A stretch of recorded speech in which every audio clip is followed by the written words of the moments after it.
Hey guys, today I'll be showing you how to build a smart garage door opener with Raspberry Pi for under $25.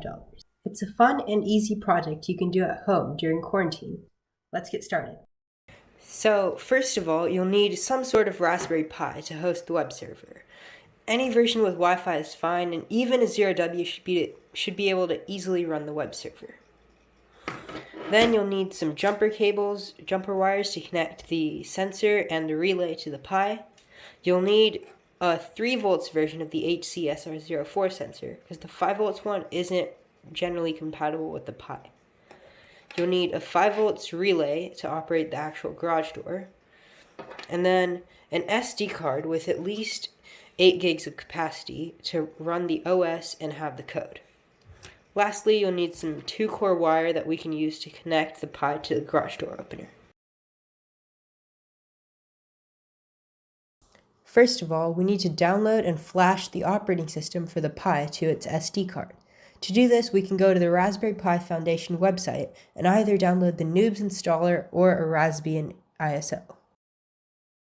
After this, run a software like Blend Etcher, ISO to USB, or the DD command in Linux to flash it to the SD card.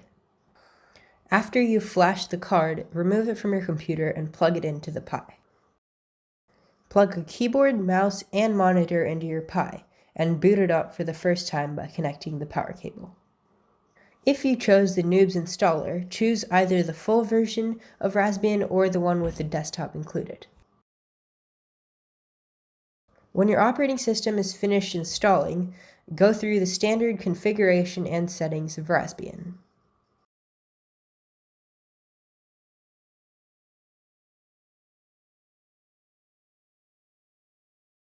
After you've completed the initial configuration, we have to change some settings in the configuration of the Pi. So go into the terminal command line and run sudo raspi config. This will open the configuration options for our Raspberry Pi. Here you can see that SSH and VNC must be enabled because we need to remotely access our Pi.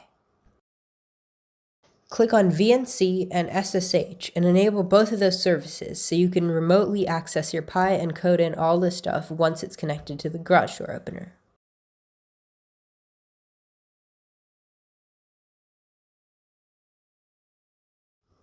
Now, mount both the Pi and the relay on some sort of an enclosure. I'm using an old NAS enclosure.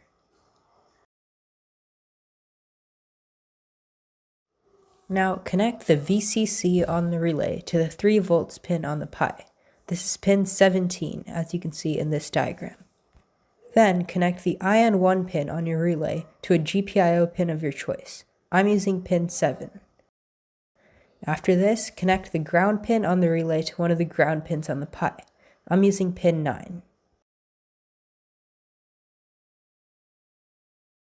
Now, since the sensor will be located farther away from the Pi, we need to extend its wires. So strip 2 jumper wires and wind the wires together. Then put electrical tape over them. Repeat this for 4 jumper wires because we have 4 ports on the sensor. Now connect the VCC pin on the sensor to the first 3 volts pin on the Pi. This is pin 1. Connect the ground to pin 39. Now connect the echo pin to pin 38 and the trigger pin to pin 40.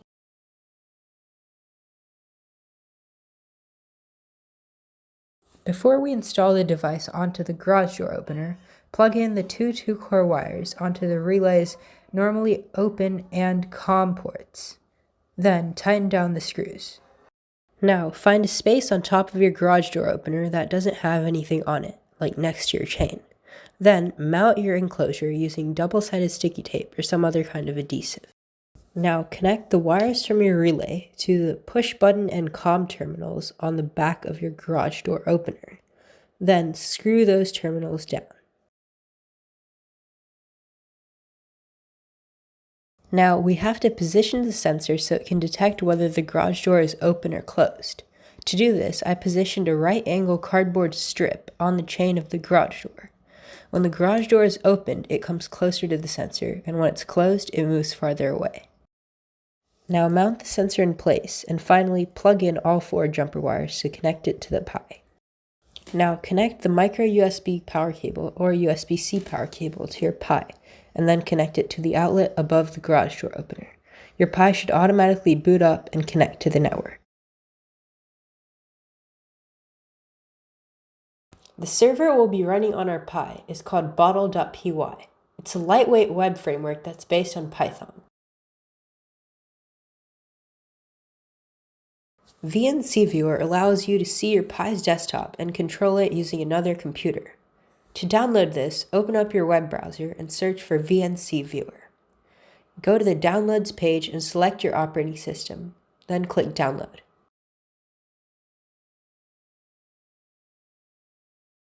To remotely connect to our Pi, we'll need its IP address. To get this, first open up your web browser.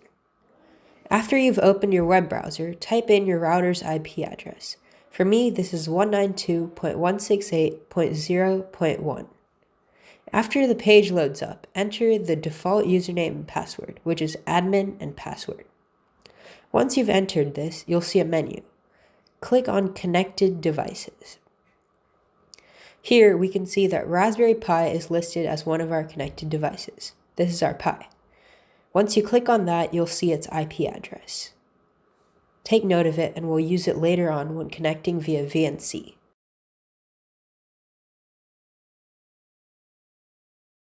To connect to your Pi for the first time, launch the VNC Viewer program from your program files. Then enter the IP address of your Pi that you took note of earlier on in the address bar, and click Enter. Once the Pi's window opens, enter your username and password that you set earlier. After you click OK, your Pi's desktop will appear.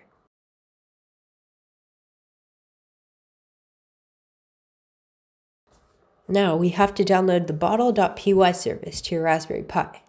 To do this, open the terminal in your Pi's desktop on VNC Viewer. Then type mkdir garagedoor. This makes the garage door directory where we'll store all of our code. Then type cd garagedoor. This will clone you into that directory.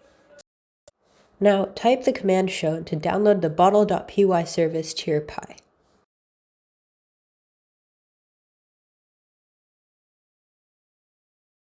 Now that we have the Bottle.py service running, we have to create a Python script to control the web server. It's much faster to just code this on your PC, then copy it onto your Pi via VNC Viewer than to just do it fully on your Pi. I've linked this script in the description, but I'm going to explain and go through it so you guys can understand what each part does. So first of all, here at the top, we load the necessary libraries that we need. So we import the GPIO, and then we import the time module. Lastly, we import the bottle module that allows us to use the web server's features. After that, we set up our GPIO pins for our sensor and for our relay. After that, we define 2 variables, fresh login and password. The password is just whatever password you want to set whenever a user enters your site so that you can open or close the garage. The fresh login I'll explain in a little bit. After this, we define our first function, which is check login. It checks whatever login is entered against the password that we defined right here. And then it returns true if the password is correct and false if it's false. After that, we're going to create our first HTML prompt. So this is for our login form, which is what the user will see whenever you go to the first page, which is your server's IP address /login.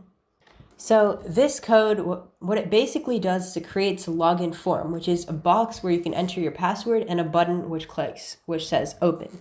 So right here, you can see where it clears the form for the password and then the button right here. After that, it takes the value of the password as a variable and passes it on to the second function, which is our post function. What this function does is it takes the password as a variable from the function above, which was the login form, and it checks whether the password is correct or not. Here in check login, if the password is correct, then it cycles the GPIO. It turns the GPIO false and then waits 0.8 seconds and then turns it back to true. The reason it does this is whenever you press a garage door button, you hold it for a little less than 1 second. So it's basically doing the same thing and connecting the two terminals on the garage door opener. Then it returns in the web server on the web page that it's opening the garage door. If the password is incorrect, it'll tell you that the password is incorrect. Now, you may have seen the fresh login variable down here in this function and up whenever we defined our variables.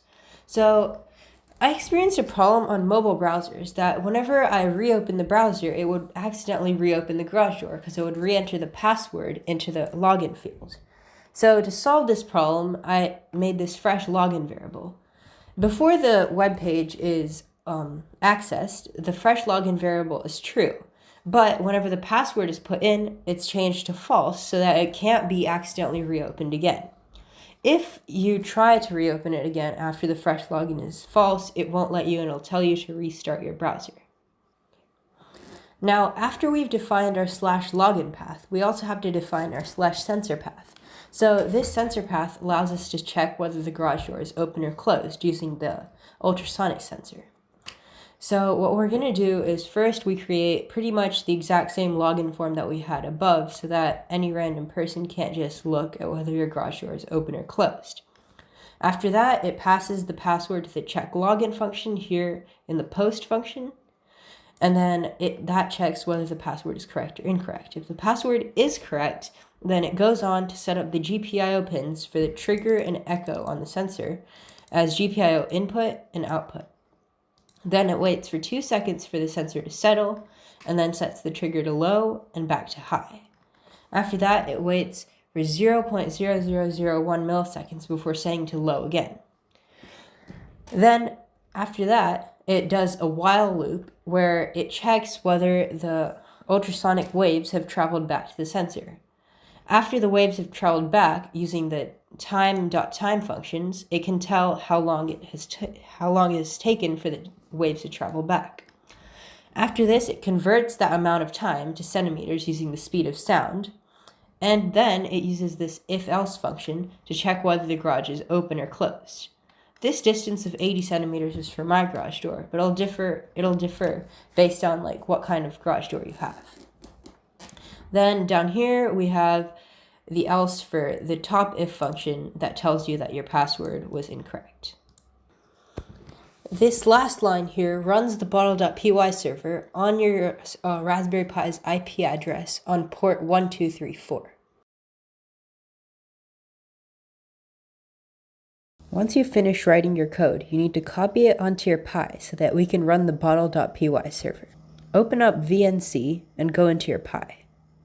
Once that loads up, go to Programming and then Thonny.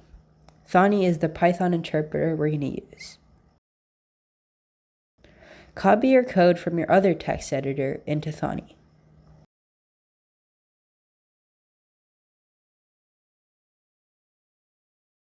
After you're done copying it, click Save.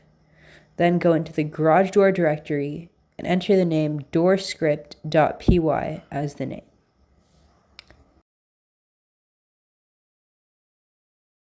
Now that we have written the code to our Pi, we have to test that the server is working for the first time. So open up the terminal and clone into the garage door directory. Then run the command sudo python doorscript.py. This will execute your script. If your server is working, it should say that it's listening on port 1234 of your IP address. Your Bottle.py server is now working and we can test it. Now that your server is listening, we can test if it actually works. Open up a web browser and enter your Pi's IP address, followed by :1234. Then press enter.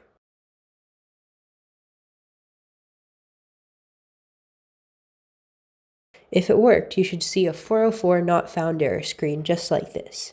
This means that you have reached your server, but you just haven't entered a valid address. Now, if you go back to your terminal, it should say that your server has been accessed. Now that we have established that the server works, we can test whether our actual login page works. To do this, add /login to the end of your port number. This should open up a login form like the one shown. Enter your predefined password and click Enter. This should open your garage door. Now, to test whether our sensor page works, replace the /login in your address with /sensor.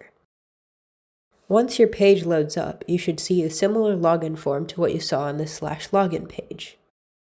Enter your password and it should tell you whether your garage is open or closed. This means that your sensor is working. Now that you can open your garage door from your local network, we need to make it accessible from anywhere on the internet. To do this, we can enable a service on your router called port forwarding. Port forwarding allows other devices on the internet to access your garage door opener. To enable port forwarding, go to your router's IP address. Then go into the Advanced Options menu. From there, click on Port Forwarding. Then click Enable and add your service as garage door. Enter your IP address and the port 1234. Make sure both TCP and UDP are selected. Lastly, click Add and it'll add your service to port forwarding.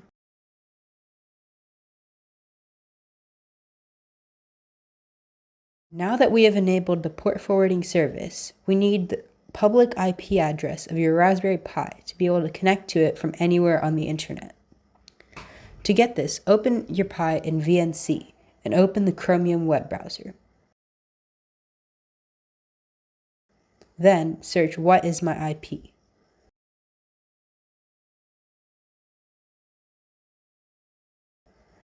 It'll show your public IP address, which you can then use to access your Pi's web server.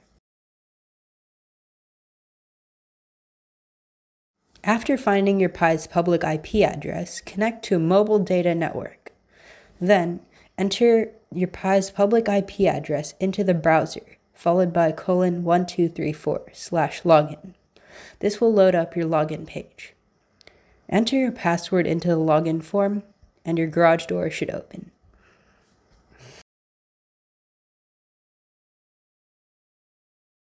Now that our server works, we only have one more thing to do before it's completely done. We need to configure the device to start the script whenever it reboots, so that even if there's a power outage or something, your garage door opener will still work. To do this, open the terminal. Then run sudo nano/etc/rc.local. This will open up a text editor. Add the text shown on screen to the end of the file. Then click Ctrl X, Y, and Enter to save the file. Now type sudo reboot and it will reboot your Pi and restart the script. Now you have a working Raspberry Pi garage door opener for under $25, and best of all, it's completely open source. If you enjoyed the video, be sure to like and subscribe to my channel.